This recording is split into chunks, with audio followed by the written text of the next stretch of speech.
Welcome to another episode of Connecting the Dollars. Today we are going to discuss 529 plans, which are savings plans for college, and go over a few real world client stories that we've come across who have used these or are planning to use them. So, my name is Emily Augusto. I am a CPA financial advisor at Propel Financial Advisors.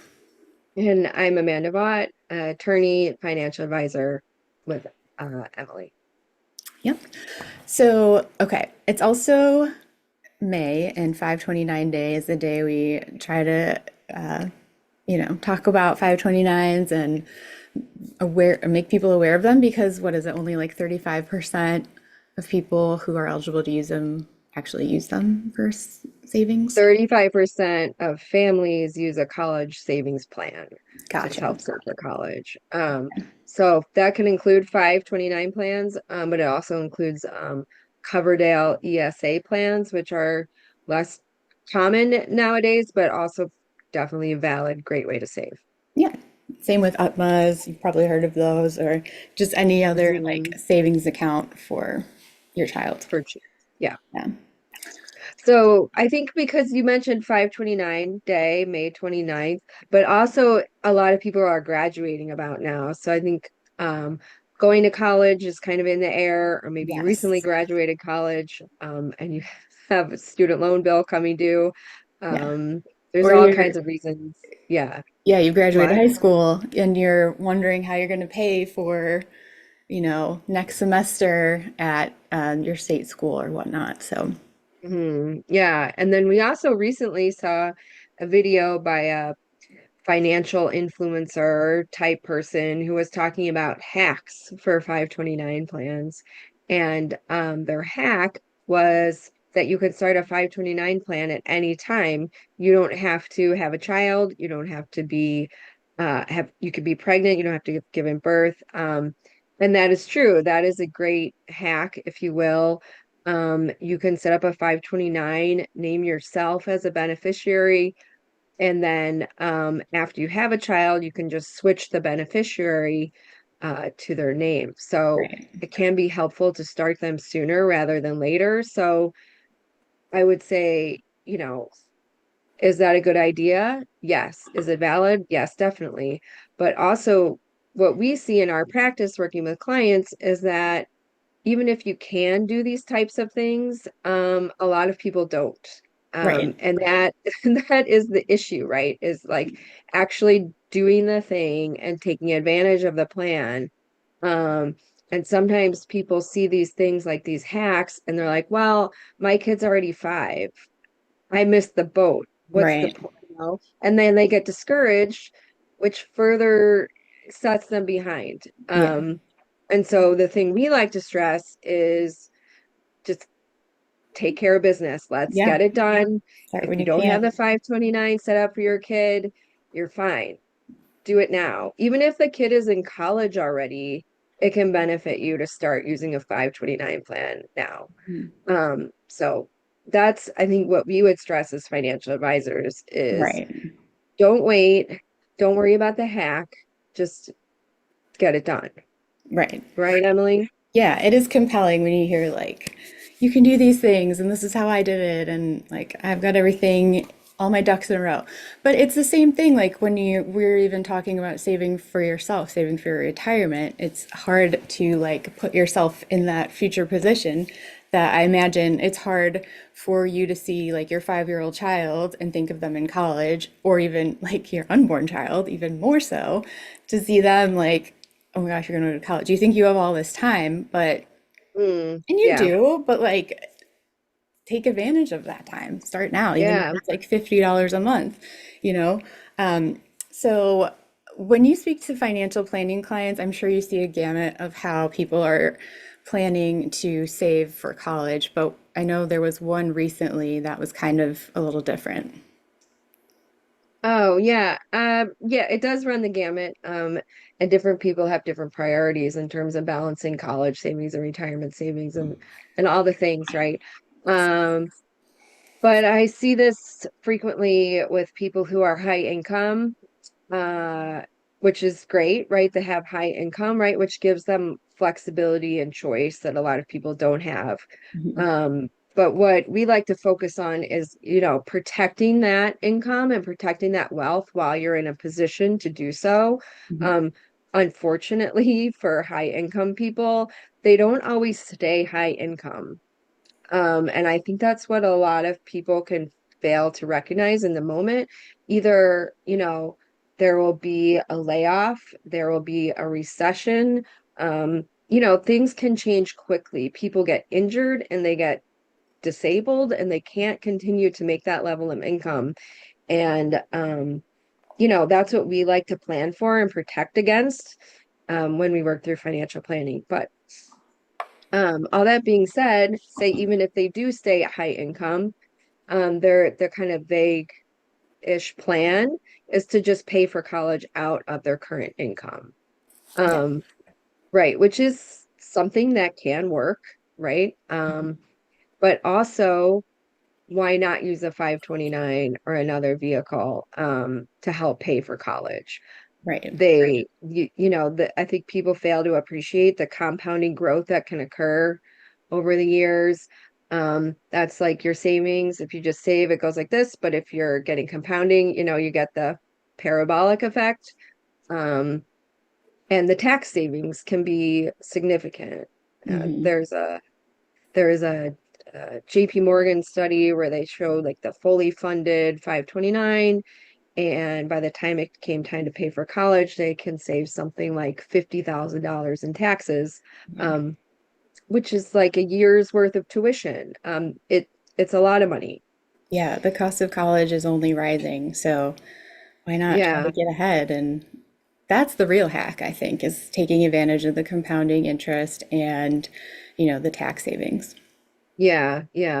But I think Emily has a great example of a client who did take advantage of the 529 plan, and you're going to share some real Yeah. numbers of how that Mhm. worked out for them.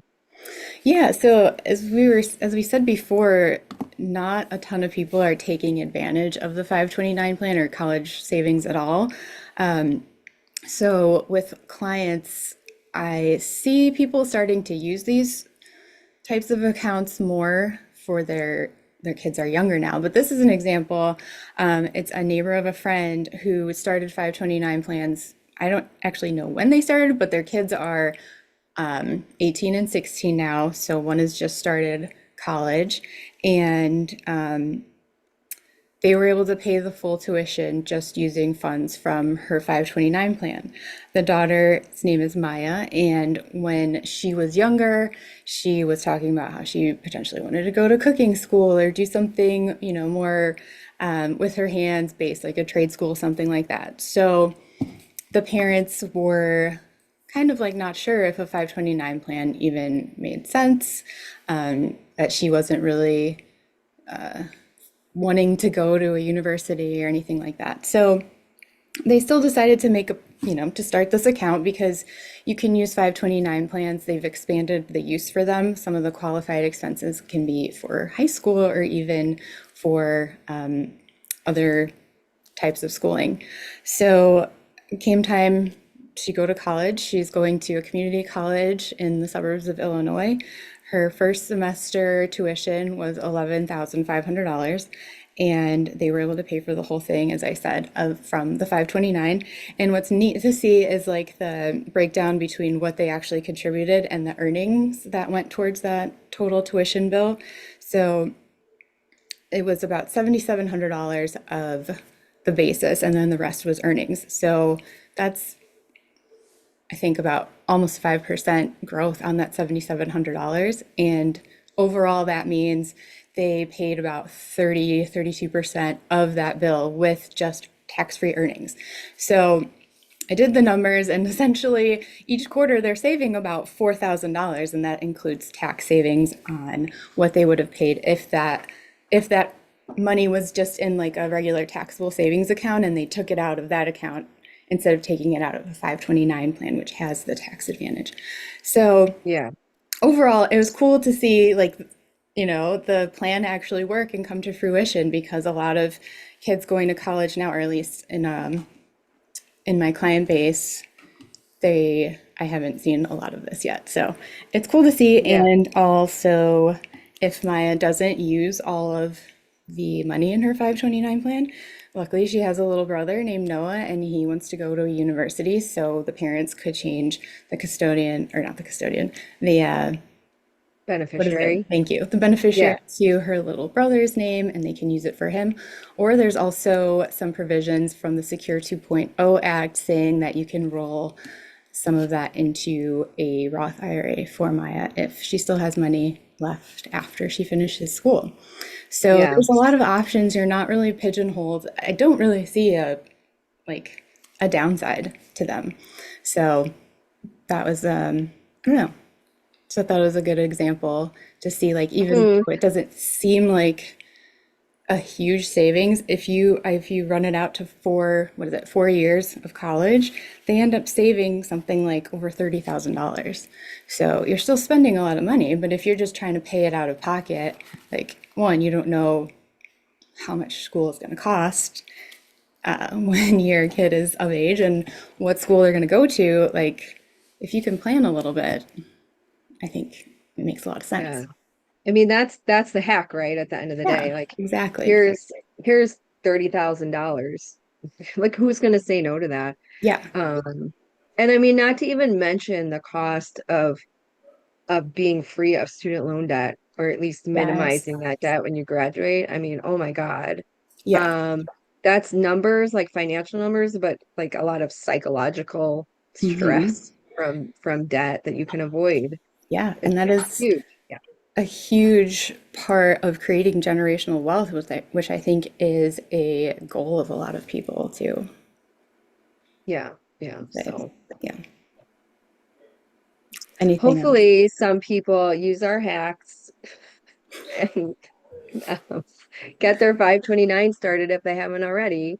And Yeah. I think it's not just, I know, believe me, I have two little kids. I know how tight it can be when you're paying for daycare, when you're paying for all these things that your kids need when they're constantly growing out of shoes. I get that it's expensive, but even putting just a little bit of money into a 529 can really add up. Yes. Literally. Yeah. So, All right. Well, we hope this was helpful. Yeah, take a deeper dive into hacks you see on Instagram. Send them to us if you have questions or think that, is this a good idea? Is this not a good idea? You can find us all over on YouTube. We are at Propel Financial Advisors. Please click the like button if you've watched this video and you liked it. Please subscribe to our channel. If you're listening to this as a podcast, please sign up for our email newsletter. There's should be a link somewhere that we can get to you. We'll have it in the description for everything. Yeah, and we are also on Instagram, LinkedIn, Facebook, etc. at Propel Financial Advisors. This podcast specifically, connectingthedollars.com. Anything I missed? that sums it up pretty well, Emily. You're All doing a right. great job on that list of things. Yes, got to keep it straight. All right. Well, Okay. thanks for listening. And yeah, we'll talk to you next time with some more hacks for savings and, meeting your financial goals.